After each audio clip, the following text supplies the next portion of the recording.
अरे दीदी, क्या आप इंडियन हो या आप भी नाइजीरियन ही हो? अरे दीदी, आप पहले से ही काले थे या फिर नाइजीरिया जाकर काले हुए? 19-20 का फर्क है बस। उनके साथ आप भी वैसे ही लगते हो, कुछ अंतर नहीं लगता है। तो दोस्तों, ऐसे ऐसे कमेंट्स आए हैं एंड मैंने सोचा एक वीडियो बना देती हूँ और सबको एजुकेट कर देती हूँ कि नाइजीरिया में या अफ्रीका में इतने डार्क स्किन या काले लोग क्यों हैं। वैसे तो इंडिया में भी है, मगर चलो सिंस मैं नाइजीरिया में रहती हूँ तो नाइजीरिया के बारे में बात करती हूँ। पहली बात तो नाइजीरिया में सब काले नहीं हैं, बहुत सारे लोग हैं जो फेयर स्किन्ड है, जो गोरे भी हैं। मैं बाहर जाऊंगी तो एक दो वीडियोस जरूर डालूंगी, तो आप उन लोगों को जरूर देखना। Let's start with a video. सबसे पहली बात मैं बता देती हूँ, जो हमारा ग्लोब है ना, फुल अर्थ, उसमें नॉर्थ पोल होता है और साउथ पोल होता है। नॉर्थ पोल और साउथ पोल हमेशा ही ठंडा रहता है। उसके बाद हमारा आता है Tropic of Cancer and Tropic of Capricorn, और बीच में जो होता है वो है इक्वेटर। इक्वेटर में जो है सन के जो रेज है, जैसे आप फोटो में देख रहे हैं, सन के जो किरणें हैं, रेज है, वो हमेशा 365 डेज, 24 घंटा रहते हैं, जिसकी वजह से वहां हमेशा ही धूप और गर्मी रहती है। नाइजीरिया और अफ्रीका में तो इक्वेटर पास करता है, तो इसीलिए अफ्रीका बहुत गर्म देश है। वैसे तो जैसे इक्वेटर 20 से पास करता है ना, उस जगह बहुत सारे देश है, जैसे कि अंगोला हो गया, युगांडा हो गया, कॉन्गो हो गया, और भी बहुत सारे देश है। नाइजीरिया तो है वो फिर भी थोड़ा ऊपर है, पर अफ्रीका तो अफ्रीका ही होता है। और यहाँ पे सूरज की किरणें, आप हम सबको पता है कि बहुत ज्यादा तेज है। और बहुत साल पहले, थाउजेंड्स ऑफ इयर्स अगो, जब पॉपुलेशन अफ्रीका में ग्रो कर रहा था, तब सूरज की किरणें इतनी ज्यादा थी, इतनी ही ज्यादा थी, तो नेचुरली हमारा जो बॉडी है वो एक मैकेनिज्म, नेचुरल मैकेनिज्म प्रोड्यूस करता है, डिफेंस मैकेनिज्म, जिसको हम बोल सकते हैं एक शील्ड प्रोड्यूस होता है बॉडी से, जो जिसको बोलते हैं मेलानिन। मेलानिन क्या होता है वो, आप मैं सिंपल लैंग्वेज में बोलूं तो नेचुरल सनस्क्रीन है, लाइफ टाइम सब्सक्रिप्शन है, ऐसा है। तो उससे प्रोड्यूस होता है, वो आपको सूरज के यूवी किरणों से बचाता है, क्योंकि यूवी रेज बहुत हार्मफुल है। अगर आपको लगेंगे ना तो आपको स्किन डिजीज भी हो सकता है और बहुत कुछ हो सकती है। तो वो आपको नेचुरल यूवी रेज से बचाती है।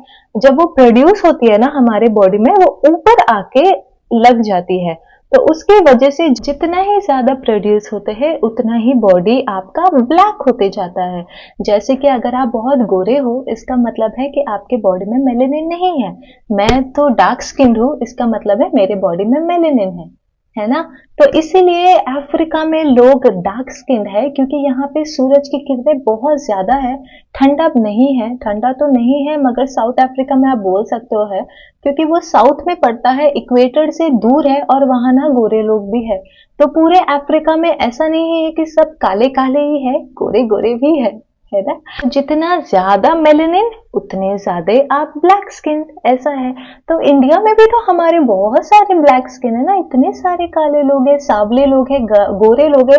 आई मीन इंडिया तो यूनिटी इन डाइवर्सिटी है, वो तो हर जगह अलग अलग लोग है और बहुत अलग दिखते, खाना पीना भी अलग है, सब कुछ हमारा अलग है। ऐसा क्यों है, चलो इसके बारे में मैं आपको बताती हूँ। द नॉर्थ जो है, जम्मू एंड कश्मीर एरिया, उत्तराखंड, वो सब, वहां पे हिमालय जो हमारा पर्वत है, उसकी वजह से हमेशा ठंडा रहता है। तो वहां पे सूरज की किरणें उतनी है ही नहीं, गर्मी है ही नहीं, तो बॉडी आपकी मेलानिन कैसे प्रोड्यूस करेगी? आपको तो किसी से बचना ही नहीं है। बल्कि जो हमारा साउथ है ना, वो हो गया तमिलनाडु और भी बाकी सारे स्टेट, वहां पे सूरज की किरणें बहुत ज्यादा पड़ती है, इसका मतलब वहां ज्यादा गर्मी है, तो बॉडी जो है ऑटोमेटिकली आपका मेलेनिन प्रोड्यूस करती है। इसका मतलब है आप बहुत ब्यूटीफुल डार्क स्किन पर्सन बन जाते हो। ऐसा नहीं है कि सिर्फ गोरे लोग ही सुंदर है, काले लोग भी सुंदर होते हैं। हर इंसान सुंदर होता है, चाहे वो लंबा हो, नाटा हो, पतला हो, मोटा हो, गोरा हो, काला हो, इससे कुछ भी मतलब नहीं होता है। हम जब दूसरे को देखते हैं ना, हमें ऐसा लगता है कि काश मैं उनके तरह होती। जैसे मेरी तो हाइट है, मगर मैं कभी सोचती हूँ कि यार मेरी भी कम हाइट उसके तरह होती तो मैं भी हील्स पहनती, मुझे भी अच्छा लगता है हील्स पहनना। मेरी थोड़ी हाइट है तो मैं हील्स पहनने में थोड़ा शर्माती हूँ, या मैं थोड़ी ज्यादा पतली हूँ, थोड़ा सा मेरा हेल्थ होता तो वो अगला इंसान क्या सोचता है, यार ये तो कितनी पतली है, काश मैं भी इसकी तरह जीरो फिगर। ऐसा नहीं सोचने का भाई लोग, ऐसा बिल्कुल भी नहीं सोचने का। सब बहुत यूनिक है एंड सब सब सब बहुत ज्यादा सुंदर है। अपने अंदर की सुंदरता को जरूर देखिए। अब बात करते हैं द वर्ड नीग्रो। नीग्रो का क्या मतलब होता है और हम अफ्रीकन्स को नीग्रो क्यों बुलाते हैं? बहुत सारे लोगों ने तो ये भी बोला है कि दीदी नीग्रो का मतलब क्या मंकी है, जस्ट बिकॉज वो मंकी जैसा लगते हैं। अरे नहीं नहीं, नीग्रो क्या होता है, स्पेनिश और पोर्चुगीज में नीग्रो का मतलब है ब्लैक। ब्लैक कलर मतलब काला कलर। तो इसका ओरिजिनेशन कैसे हुआ मैं आपको बताती हूँ। जब पोर्चुगीज और स्पेनिश जहाज के थ्रू, पानी वाले जहाज के थ्रू, शिप के थ्रू जब इंडिया आ रहे थे ना, तो उन्हें अफ्रीका कॉन्टिनेंट को क्रॉस करके आना पड़ा। इंडिया तो वो हमारे स्पाइसेस मसाले लेने आ रहे थे, क्योंकि हमारा दालचीनी, इलायची और काली मिर्च ये सब ना बहुत रिच सोर्स ऑफ स्पाइसेस है, और इसको ना वो लोग के लेके जाते हैं और यूरोप में बेचते हैं। तो वहां पे ये सब का वैल्यू बहुत ज्यादा था उस वक्त। तो सब आते थे इंडिया, तो खोज खोज कर आते थे अपने मैप के थ्रू। जब वो अफ्रीका पहुंचते थे तो उन्होंने देखा बहुत सारे काले लोग हैं, तो क्या बुलाए, इसलिए उनका नाम दे दिया है नीग्रो। लड़कियों को नीग्रस भी बोलते हैं, मगर अभी तो सब कोई अफ्रीकन को नीग्रो ही बोलता है, मगर ये एक ऑफेंसिव वर्ड है, बोलना नहीं चाहिए। आते हैं सबसे बड़ी चीज में, क्या इंडिया में भी अफ्रीकन्स है, या सीधा बोले तो नीग्रोस है? तो इसका आंसर है जी हाँ, इंडिया में भी बहुत सारे अफ्रीकन्स हैं। कहाँ है? आपका गुजरात में है, दमन दीव में है, एंड गोवा में भी है, एंड कर्नाटका में भी है। पर दीदी ये लोग इंडियन थोड़ी है, ये लोग तो अफ्रीकन है, जाने बोलो इनको अपने अफ्रीका। नहीं नहीं, ये सब इंडियन ही है। तो बहुत साल पहले जब पोर्चुगीज और स्पेनिश हमारे देश, और ब्रिटिश जब हमारे देश में आए थे ना, ये लोग अफ्रीका से सारे लोग को इंडिया एंड पाकिस्तान लेकर आए थे, क्योंकि उस वक्त तो पाकिस्तान नहीं बटा था। तो क्या करते थे ये लोग, स्लेव थे, मजदूर थे जो काम करते थे उनके लिए। काफी सालों से वो लोग यहीं बस गए हैं, अब तो वो इंडियन है। हाँ, दिखने में अफ्रीकन है, बाल भी उनके वैसे ही है घुंघरालू, मगर फुल कर्ल्स, मगर वो है इंडियन। उनके पास सारी आइडेंटिफिकेशन है, बात भी हिंदी में ही करते हैं, और कपड़े भी इंडियन जैसा ही पहनते हैं, क्योंकि वो है ही इंडियन, बस देखने में ही अफ्रीकन है। ये है उनका हिस्ट्री। और इनको क्या बुलाते हैं पता है क्या? इनको बुलाते हैं सिद्दी और सिद्धी ट्राइब्स। ये ज्यादातर आपको गुजरात में, कर्नाटका में, गोवा में एंड दमन एंड दीव में दिख जाएंगे। तो नेक्स्ट टाइम अगर आपको कोई सिद्धि ट्राइब दिखे ना, तो उनको ये मत बोलना कि अरे आप फॉरेनर हो। नहीं नहीं, वो हमारे देशवासी है, वो इंडियन ही है, और आप उनसे हिंदी में भी बात कर सकते हो। ज्यादातर तो वैसे मुस्लिम है, बहुत कम ही शायद हिंदू एंड क्रिश्चियंस होंगे, मगर जो भी है तो इंडियंस ही ना। तो दीदी इसका मतलब है, अगर हम किसी काले लड़की या लड़के को देखें, इसका मतलब है वो साउथ इंडियन है? नहीं नहीं, सब थोड़ी साउथ इंडियन होते हैं, बहुत सारे नॉर्थ इंडियन भी डार्क स्किन है। उड़ीसा वालों को देख लो, झारखंड वालों को देख लो, कितने, मुझे देख लो, क्योंकि मैं, माई रूट्स, मेरे रूट्स जो है वो साउथ इंडियन है, मगर मैं वहां पैदा नहीं हुई हूँ। मैं तो पैदा हुई हूँ कैलकाटा में। एग्जैक्टली, मैं कोलकाता में, कोलकाता है जन्म होइचे आमार।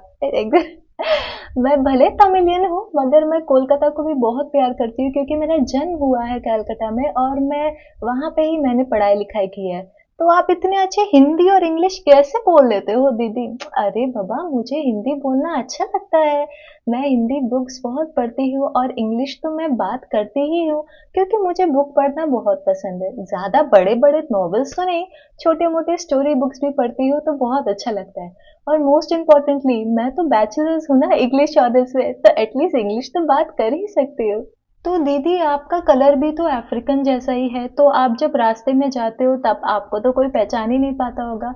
नहीं मेरे दोस्त, यहाँ पे मुझे एक सेकंड में लोग पहचान लेते, बोलते ये तो ओइबो है। और कलर ना मेरा उनके जैसा नहीं है, बहुत अंतर है, गौर से देखेंगे ना तो बहुत अंतर है। बहुत सारे फिजिकल फीचर्स हमारे अलग है। और सबसे मजे की बात, वो तो वो भी नहीं पहचान पाते कि मैं कहाँ से हूँ। ज्यादातर लोग मुझे पूछते हैं कि आप क्या इंडियन हो, या बांग्लादेश से हो, या फिर श्रीलंका से हो? तो फिर मैं उनको बोलती हूँ नहीं नहीं, मैं इंडियन से हूँ। तो जिस तरीके से ना हम इंडियंस को अफ्रीकन सारे एक जैसे ही लगते हैं, सब तो एक ही जैसा लगता है, आप कैसे अंतर खोज पाओगे?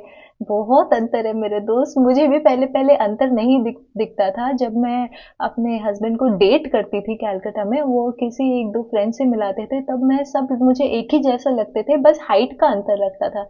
अब तो मैं बहुत अच्छे से समझ जाती हूँ। पता है क्या, सेम उनको भी हम सब एक ही जैसा लगते हैं। सब बोलते हैं सब तो एक ही जैसा है, आप में तो कोई डिफरेंस ही नहीं है। तो आइडियोलॉजी देखिए, हमें जैसा फील होता है ना, उनको भी वैसा ही फील होता है हमारे बारे में। मगर हमें ही पता है कि हम कितना ज्यादा डिफरेंट है ना। फ्रॉम नॉर्थ टू साउथ सब लोग, हर एक स्टेट वाले लोग अलग दिखते हैं। यूपी वाले अलग दिखते हैं बिहार वाले से, दिल्ली वाले अलग दिखते हैं मुंबई वाले से, इनफैक्ट चेन्नई वाले भी अलग दिखते हैं केरला वाले से। पता नहीं सब क्यों ये बोलते हैं साउथ साउथ। साउथ में भी बहुत सारे स्टेट्स है और हम सब एक दूसरे से अलग ही दिखते हैं। भाषा भी हमारा अलग है, खाना पीना भी अलग है। मैं दिल्ली में रही हूँ, मुझे तो पराठे और रोटी की आदत हो गई है। पर जब मैं साउथ जाती हूँ तो सिर्फ चावल ही खाती हूँ वहां, ज्यादा चावल सांभर, क्योंकि वहां का स्टेपल फूड है। ऐसे ही ठीक उसी तरह जब मैं नॉर्थ में रहती हूँ तब मुझे छोले भटूरे बहुत पसंद है, और मोमोज तो याद ही मत दिलाइए। और जब मैं साउथ जाती हूँ ना तो मुझे मुझे इडली सांभर बहुत अच्छा लगता है। तो सेम है मेरे दोस्त, मगर हम सब सब सब अलग है, यूनिक है। और बिल्कुल सेम उसी तरह ना, जब मैं इथियोपिया गई थी, वो भी तो अफ्रीकन कंट्री है, वहाँ का खाना पीना, वहाँ के लोग बहुत अलग है। और जब मैं नाइजीरिया आई, यहाँ तो बहुत अलग है। इनफैक्ट मैं तो दो तीन घाना के भैया को भी जानती हूँ, क्योंकि वो हमारे नेबरिंग कंट्री है, एंड बहुत सारे हमारे दोस्त भी हैं। वो तो पूरा ही अलग दिखते हैं। एग्जैक्टली यहाँ भी ना हर एक कंट्री के लोग अलग अलग दिखते हैं। इनफैक्ट हर एक ट्राइब के लोग भी अलग दिखते हैं। आप किसी ईबो मैन को देखोगे ना, आप बोलोगे कि हाँ भाई ये लड़का ये लड़की ईबो है। या किसी हाउसा को देखोगे, हाउसा क्या होते हैं, वो ज्यादातर मुस्लिम होते हैं जो क्लैड करके रहते हैं। नहीं भी करेंगे तो आपको पता चल जाएगा कि ये इंसान मुस्लिम है, ये इंसान हाउसा है। तो हर एक इंसान अलग होता है, और हर एक इंसान की पहचान जो होती है बहुत यूनिक होती है एंड ब्यूटीफुल होती है। तो नेक्स्ट टाइम ना, अगर आप किसी नाटे इंसान को या लंबे इंसान को ऐसे देखते हो तो उसको नटकू या लंबू ये सब मत बोलना, या फिर किसी काले इंसान को देखते हो तो कल्लू या ये सब मत बोलना, क्योंकि ये एक रेसिज्म होता है और ये बिल्कुल भी अच्छा नहीं है। आप जैसा कहते हो वैसे ही आपके यंगर जनरेशन सीखते हैं। तो हमें रेसिज्म को हटाना है, क्योंकि ये रेसिज्म हमारे स्लेव ट्रेड ब्रिटिश के टाइम से चल रहा है। ब्रिटिश के हिसाब से भी तो हम काले हैं ना। क्या इंडियंस को आप जितना भी गोरा देख लो, वो आपको ब्लैक ही बोलेंगे, है ना। तो उसी तरह हमें वो रेसिज्म हटाना है। अगर हम अपने ही कंट्री में रेसिज्म करें, नॉर्थ ईस्ट वालों को चिंकी मोमो ये सब बुलाए, साउथ इंडियंस को ब्लैकी कालू ये सब बुलाए, तो ये अच्छा नहीं है दोस्त। हम एक ही कंट्री में रहते हैं, एक ही देश में रहते हैं, और ऐसी हरकत करते हैं, एटा भालो ना, ये बिल्कुल भी अच्छा नहीं है। दिल देखिए, दिल साफ होना चाहिए, मन साफ होना चाहिए, स्वभाव अच्छा होना चाहिए, ये सब मैटर करता है। रंग, हाइट, वेट ये सब मैटर नहीं करता है।